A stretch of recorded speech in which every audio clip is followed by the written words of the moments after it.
Hey everyone, I hope you're doing well and staying safe during this time. If you're new here, welcome to the channel. Like I said, thank you so much for checking me out. If you haven't done so, please make sure to hit that subscribe button just right below the video. Cool, thank you so much. I really do appreciate it. And if you're returning, welcome back. Thanks again for your support. I truly do appreciate having you here. The dip that we saw was crypto-wide, so it wasn't just XRP, but the dip that we saw, it was as a result of what was happening regarding the Russia-Ukraine situation that I'm just going to assume everybody is aware of at this point. Stock markets were tanking, crypto followed, and it's since bounced back, and didn't know exactly how long it would take for markets to bounce back, but it happened very quickly. And typically, once there's the initial scare for something like this, unless something completely additionally disastrous comes out to spook the markets, that's probably all that we were going to see there. So, what a short-lived dip. So there's a couple things to say on that. Also, this is worth highlighting.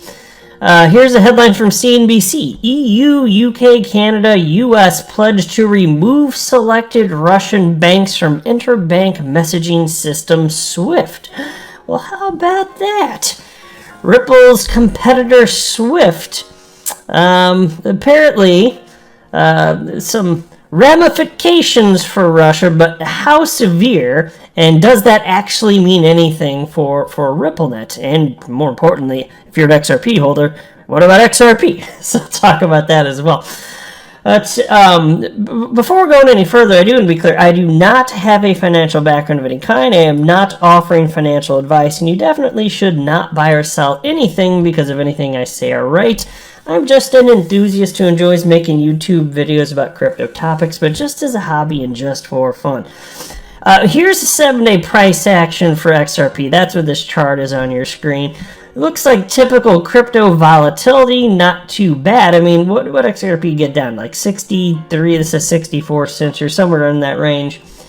And as high within the last week as what? Let's see, 81 cents. And it's sitting at 73 cents at the time that I'm recording this. So roughly in the middle of those 2 points. And that's despite some nasty pullbacks in crypto, like I said. Markets have rebounded. And so it just looks like it. And look, I don't know for sure if this means that we're going to see another rally to the upside or if things are going to dip further. Various analysts have various opinions on this. I'll just say this, though. Without any other global developments additional, it's not going to be because of that. It'll just be because crypto's back to doing what it was doing here. Here's a crypto fear and greed index at 26 out of 100, indicating that market participants are in extreme fear, which is exactly where they were yesterday, 26 out of 100. So it is what it is. I mean, it's just so funny because, you know, you go back like a couple years ago when the prices were so much lower than where they are now. But I know everything's relative and it's all about the direction in the moment, but it still is for someone like me that's been in crypto since November 2017, over 4 years now, never cashed out in USD, never sold a single XRP, to see humans continuing to behave like this as I expect them to. It's still just silly. I'm never going to cease to be amazed. I'm thinking at this point. Now take a look at this. This is from Link2, and so they do private equity investments. So like pre-IPO companies, you can invest in them if you're an accredited investor, including Ripple. So they actually sell Ripple, and yes, I do mean Ripple, not XRP. They're selling Ripple, shares of Ripple, the company. And they shared this chart here. I'll make this full screen, and they wrote the following. This is a representation of Ripple's valuation increasing consistently, and we look forward to XRP receiving the clarity and true price discovery it deserves. Rest assured, Link2 is hustling to democratize access to private markets. And so he shows this representation of Ripple's value increasing over the same time period that XRP hasn't been doing as hot. And why? Well, XRP is just moving in tandem with the rest of the market here. But it just goes to show the degree to which XRP, in terms of price action, not linked to what happened with Ripple at all. It just isn't. And people have been bemoaning that. A lot of people have. I've seen that over the years, a number of people questioning, why isn't it core? Well, there are a number of reasons. Again, the market just moves in tandem because it's in its nascency, but there are all sorts of people that are buying XRP for all sorts of reasons that also have nothing to do with Ripple. So just consider that as well. It will eventually, as the market matures, be all about which cryptocurrencies are actually functionally being used, but we're just not seeing crypto by and large being used today, so it's not surprising to see this. I also wanted to point out this, and I just, from time to time, I'll point out comments like this because I think it's worth noting. Look, I don't know for sure whether or not Bitcoin's actually in a bear market right now. Some people think yes, some people think no. But I'm going to note that people are, like just your typical retail speculators, even though they're fearful now, they're not behaving quite the same way as what we saw several years ago when we entered the bear market. And so take a look at this from on-chain analyst Will Clemente, who wrote, 76.5% of Bitcoin supply hasn't moved in at least 6 months. A new record. Again, 4 years ago, this is not what you saw. So just take it for what it's worth. I'm not saying it's the end-all, be-all, but there are a number of things to consider when you're doing analysis and in terms of the topic of conversation. What's going to happen in terms of price? Well, there's technical analysis, there's fundamental analysis, and there's on-chain analytics, and they all matter to varying degrees. Fundamental analysis matters almost 0%, but that won't always be the case. Eventually it will matter more, but those are the things to look at. And so I'm just saying this is a piece of the puzzle, and that's a bullish piece of data right there. It just is. And then there's this, I don't really want to read this article, but I keep seeing all sorts of perspectives from many different analysts, and the vast majority still think that structurally, if I'm just on a macro level, we're going to be seeing major moves to the upside. And my perspective, I don't think that this market cycle ends without having an alt season. I don't think that humans are behaving in any sort of notable way different than even 4 years ago. I really don't. And so to think that this would be the first time we don't see that blow off top just doesn't make sense. I think people are going to want to get as much money out of this market as possible, and I think that's going to result in every coin pumping and then just cycling through. So here's a headline from you today. Crypto ready for Wave 5 upsurge, says legendary trader. And they're talking about Henrik Zeberg here. And again, I don't feel like reading the article. I just thought I'd share the idea here. The best days are yet ahead. And even if this guy's wrong, well, hell, it's still just a matter of time. Even if we were in a bear market, eventually markets rebound. Crypto's not going away, period. So it doesn't make sense to be fearful about this.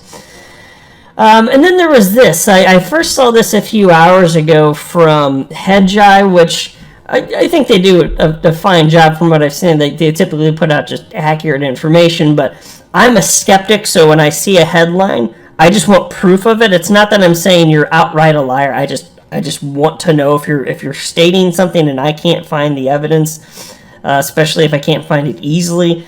I'm going to want to know where you got your information. And so there's this tweet from Hedgeye, and they got quite a few followers, right? Yeah, 127,000 followers. And they tweeted out, "Russia is out of SWIFT. Here we go." And so I was like, really? Okay, because just a couple days ago, it didn't seem like it was necessarily on the table. And so I just asked for a source, and I wrote that I did a Google search, and there were no articles at the time anyway. At least nothing was easily popping up. I found something on the topic of this, but not indicating that Russia had been removed from SWIFT. And all sorts of people ended up sharing the latest information on this. And so thank you to all of you, like for instance, Crypto Flubber here, and there are some others. But as it turns out, it's not actually quite precise enough. It's not that Russia was removed from SWIFT entirely. It's that there were some specific banks that are no longer allowed to communicate. And so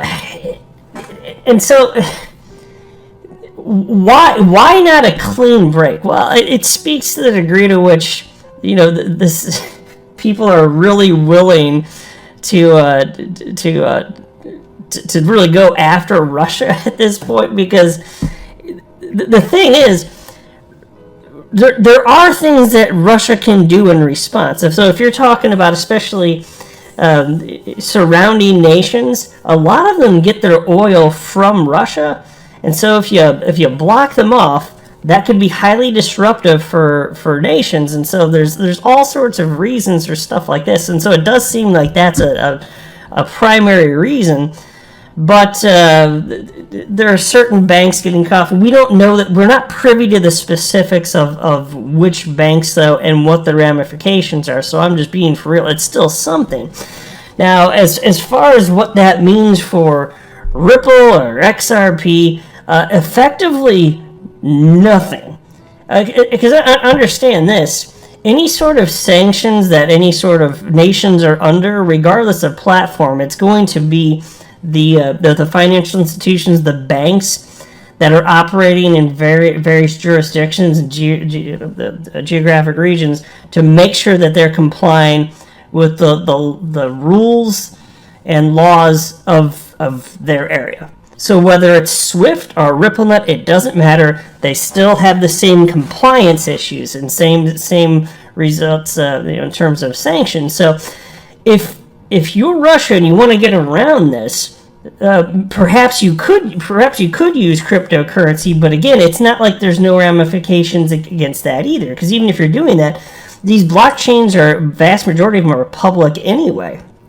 So like say you're using Bitcoin or XRP, well, if somebody's not playing ball, then you can still have push some geopolitical pressure on whatever nation you want. So it's not like that changes either, because you can track these again where all these transactions occur. It's not this is not anonymous. People, it's such a misnomer. Cryptocurrency, by and large, is not anonymous unless you're talking about actual privacy coins, and even then, you can see what's touching the endpoints of those transactions. And so, like for instance, the FBI. There was a story I covered recently where they were actually able to figure out. It was that huge one with the whatever it was, a $3.6 billion hack from the name of the exchange escapes me now. But anyway, they were actually trying to launder the money utilizing privacy coins. They got caught. So it's like you can still see what touches the endpoints of even the privacy coin transactions.